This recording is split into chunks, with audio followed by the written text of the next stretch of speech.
Hello and welcome to this episode of the Reset Podcast. I'm your host, Laura Mignot, and this is part of my 29 Days of Magic series where I interview an awesome Black woman every single day for the entire month of February. And today I am so glad to have Cherie Beach, who is the SVP of Client Strategy at Pep Promotions. She has an awesome story and I can't wait for you all to hear all about it. So hi Cherie, how are you? I'm good. Thanks, Laura, for having me. Of course. I'm so glad to have you on. So, first question, always great. The answer is always amazing. I'm sure yours will be no different. So, Cerise, what was your first job? Oh boy, my first job. Well, let me first start by saying, Laura, I come from a big family, and so I learned very early on the importance of being fiscally responsible. And my siblings and I got jobs, as soon as we were able to get working paper. So I had a couple of jobs when I was in high school, and I think the first one was actually like an internship where I probably didn't even get paid that much. I was part of this group in high school that was all around, getting students of color introduced to careers in like science and technology. So kind of like a STEM program. And they were able to get me an internship at the local hospital where I worked in the medical records department. So, with the folks that basically did the coding of, patient medical charts and work with like insurance claims and all of that good stuff. So ironically enough, it ended up being more of like an office or administrative position, not necessarily like the most technical or science related job there in the hospital, but still, got me exposed. And then I think the actual first paid job that I had, though, probably like a lot of people, was in retail. So I definitely remember working a couple years while I was in high school at. Actually, it's a chain that I don't even think exists anymore called Caldors. It was like Oh, yeah, I remember a California. chain. Do you remember Caldors? Yeah, it Yeah, was like a chain in the Northeast, or like I think like big box kind of format before Target or Walmart. early And days of before Target or Walmart. Yeah, exactly, Kmart exactly. type. And that exactly. So it was at Caldors. I think I probably started as like a cashier, but I ended up having a couple different positions there. I think I worked as like a fitting room attendant. Probably towards the end of my high school, my senior year in high school, I think I was actually like their switchboard operator. So I would like, take calls. I was like, would do the paging and the announcements for when the store was going to close and all that good stuff. So so it was an interesting job. But yeah, so retail, and I would continue working in retail just to, kind of help pay my way through college. I worked at the Gap and, Macy's. So yeah, long history of working in retail when I was younger. So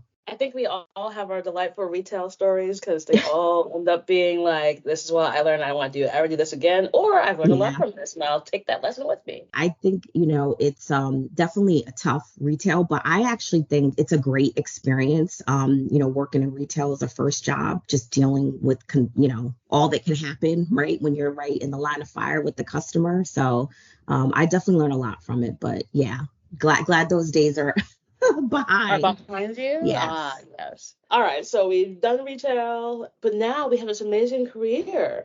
So how did we go from, telling people the store will be closing in 5 minutes to being SVP over at Pep? What was that journey like?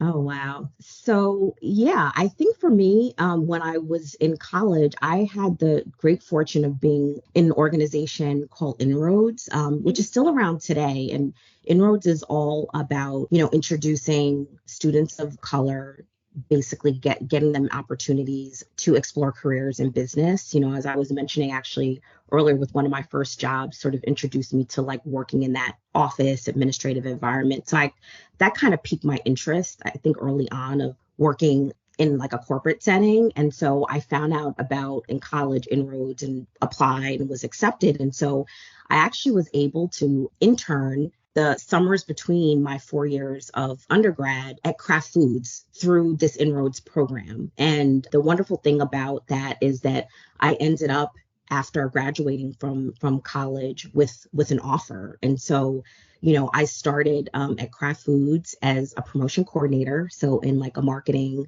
type role there, and really, the journey started there, worked for many years in my career and then moved into various marketing, shopper marketing, integrated roles, primarily in CPG, food and beverage. So many years, like I said, at Kraft Heinz, also worked at Dannon and PepsiCo. And most recently, before joining Pep, I worked on the pharma side of kind of corporate marketing, working on brands for Bayer in their consumer health division. So, I've, just loved all things around branding and being able to market products to consumers and do things that are really going to just delight and surprise the consumer and create that brand affinity and engagement, and getting the opportunity to really do that at many different, companies throughout my career has been amazing. And then, most recently, obviously, I joined Pep as head of client strategy. And this is actually my first client side role. So it's been a really interesting journey. And although I didn't expect, I think early in my career to end up on this side, it's actually been amazing, right? So because I've got like that firsthand experience of being on the client side, right? Like what their challenges are, the pain points that they have, really understanding how the brand marketing works from the client side. And so being able to like have those valuable insights and experiences and come at it from the other side, right? We're really trying to partner and build those, trusting relationships with clients. It's just been invaluable. And so it's been an amazing journey for me in that regard. And like I said, just unexpected kind of twist here, but like it has worked out really, really well. Awesome. Well, best laid plans never actually go Mhm. the way you were. And it's always a surprise and delight where you end up and you realize that you have these amazing strengths that you can just knock it out of the park anywhere you go. And so for you, like obviously you were on the brand side, now you're on the agency side. Talk to me a time about a challenge where you're like, there's no way I'm gonna get through it, and then you did. Oh boy. I can, tell you some things this week. I think, the one thing I feel like that has been sort of consistent throughout my career and working in marketing, and I think spending a lot of time in promotional marketing as well, is, you kind of alluded to it. It's like you can have the best laid plans, but like plan doesn't always progress the way you thought it was. And so I think there are a lot of times where you have sort of a plan in place and things go awry, right? Something may not go according to schedule, or there's a curveball, or you need to pivot, right? Based on what the latest business situation is. And so it is spending a lot of time sort of working through those, right? Having to work fast and furiously to figure out like what, the backup plan is and put that into place quickly.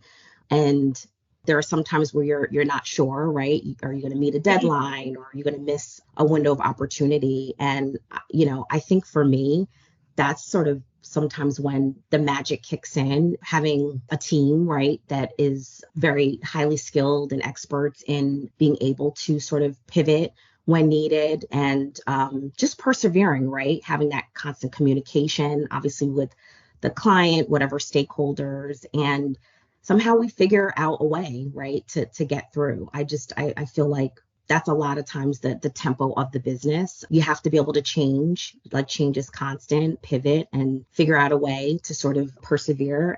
Yeah, a lot of times you may feel like you don't see that light at the end of the tunnel, but surprisingly, I feel like I have like a super resourceful and expert team that we often figure out a way to get through it. So We just defined our way through. It's yeah. never easy. And you always say, how in the world? But then you do.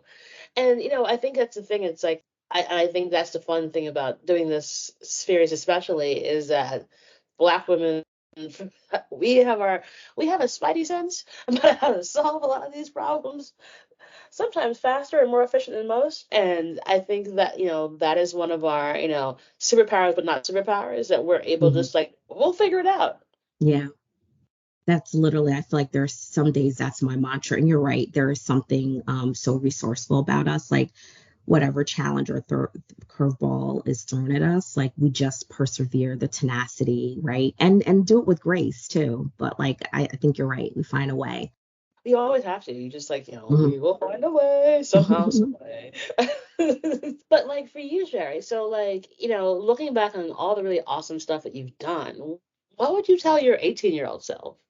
That's a great question. I think, yeah, I think looking back, one of the things I would tell my 18-year-old self probably would be just around having more confidence, right? Like leaning into my strengths and the superpowers, as you were saying, sooner, right? I think, especially earlier in my career, having a mentality of just, sort of keep my head down, do the work. The work will sort of speak for itself, maybe not being the first one to speak up in a room or kind of having that story in my head of like, I don't know if this is a good idea. Am I going to share it? Or I don't want to, maybe give my opinion here because I don't want it to be perceived the wrong way.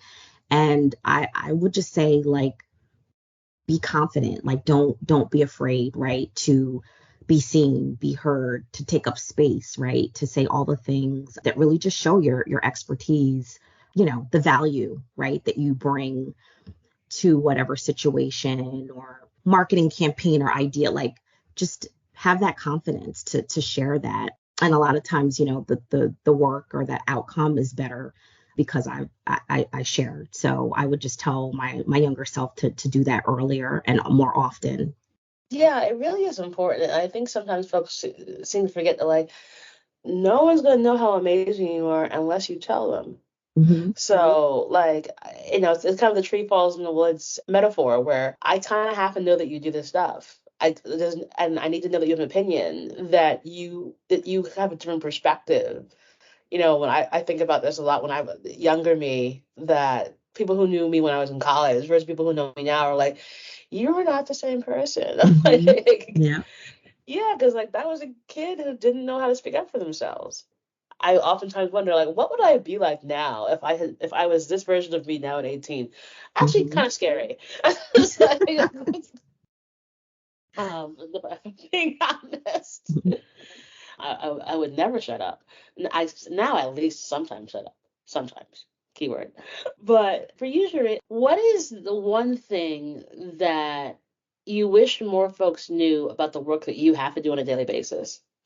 Um, I would say, especially now, like one of the things that sort of has been newer or different for me, like in my current role right now, moving over from more client side marketing, there's so much, right? Like being on this side of the business that you're constantly just having to juggle or factor in, right? First and foremost, it's like, are you delivering on what you need to deliver for the clients, thinking about their business objectives, understanding their brands, like totally, immersing yourself so that you can be that trusted advisor to them. But then it's also obviously balancing it with our internal stakeholder, right? And like all the things that we need to do for VML and PEP and our internal teams and employees. And, I think it's for me, it's been more about balancing it all and then finding the intersection, I guess, of those things as well, too, right? Where they can complement or sort of inform or influence the other. But I think that's been something I think people do, are aware if you've come up on this side. But I think for me in particular, it's something that I just, that's been a piece that's been very like eye opening for me, that balancing those things. And so, yeah, it's sometimes very challenging, but it's also very rewarding, right? When you're able to master and balance both of those sort of dichotomies of the work that I do. So, I love that. Because folks don't realize how unusual on a day-to-day basis the 1,001 decisions that you have to make, hmm. and then the 10,001 decisions that are underneath that to get you Yeah. to the 1,001 decisions, and you're like, oh, could y'all just pay attention, smidge, tiny little bit? I think that's really great advice for folks to understand the world that you have to live in on a daily basis. Hmm. Hmm. So obviously you're busy. You got to do a million and one different things. So what does Charisse do for Charisse? What's your self-care? Oh boy. So there are a lot of things that I enjoy to do that sort of bring me to like a happy place. I feel like when I'm just having one of those really just mean and stressful days, sometimes it's just like I'm a big bubble bath person, right? Like I just need to relax and be by myself, right? Like that's my jam. But I also feel like just nature, right? Being outside, getting fresh air, going for a walk, hearing the breeze, through the trees and the birds and having the sun on my face, like that can relax me and just do a lot for my soul. But I feel like probably the most important thing that sort of fills my cup and gives me self-care, it's actually my family. As I had mentioned earlier, I come from a big family. So just family is at the heart of everything that I do, right? But I also just think my immediate family, my husband, I have two boys, 12 and 14-year-old boys, and they fill my cup. I just spending time with them, whether it's like, me and my husband cheering them on at their games or just talking to them about, what they're learning at school. It's just something that just gives me energy and it inspires me, right? Like it's sort of my motivation. And it's also just something about like kids, right? Their honesty. They just can bring you down to a level real quick with their honesty and the way that they just like tell you like it is too. And I just feel like I learn so much from them, just seeing them grow. So I feel like, again, self-care is like the stuff that fills you up. And for me, like it starts with my family. So That's awesome. Also, you mhm. must be wildly outnumbering your house with that many men in your house. Yeah. Well, then there's Girl, that. Yes. the laundry alone. I Jesus. am. So yes, spending time with my families, and I include my girlfriends as part of my family, right? Like I definitely need my girl time. So that's important as well. But yeah, it's family is like all my loved ones, but there is something to just like I said, my boys are just like all could be wrong, and spending time with them, it just puts it right back in perspective. So I love that. Also, mhm. I can't imagine the amount of like the uniforms and stuff you got to coordinate to get people out the house on time because men are never on time for anything. uh So, God yeah, bless. yes, I have two older it's brothers, and like I remember the foolishness my mother had to deal with them. I'm like, oh. yes, So it can be fun in our household for sure.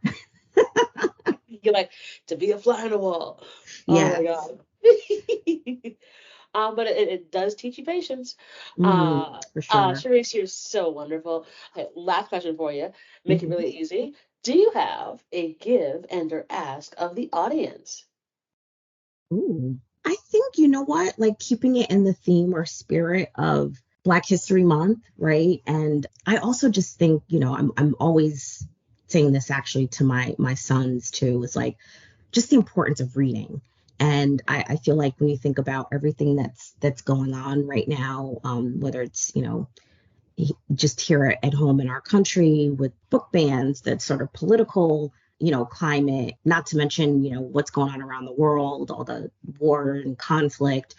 And I feel like it's very easy to sort of get lost in our own bubble, whether it's social media or the quick soundbite of whatever news show that we are watching, right, for the day. I just book bans, like all the things. And I just feel like reading is so important in just understanding our history, right? Getting sort of maybe an unadulterated perspective on like different topics. And so I think, again, especially during Black History Month, it's just such a great time to go and read, right? Pick up a book, about someone that you didn't maybe know in history or just a topic where you want to learn. So that would be my ask. I just think it's very timely since it is Black History Month, but just also so that you can just have your own opinions, right, on things, informed opinions on things. I think it's just so important. Oh my God, yes.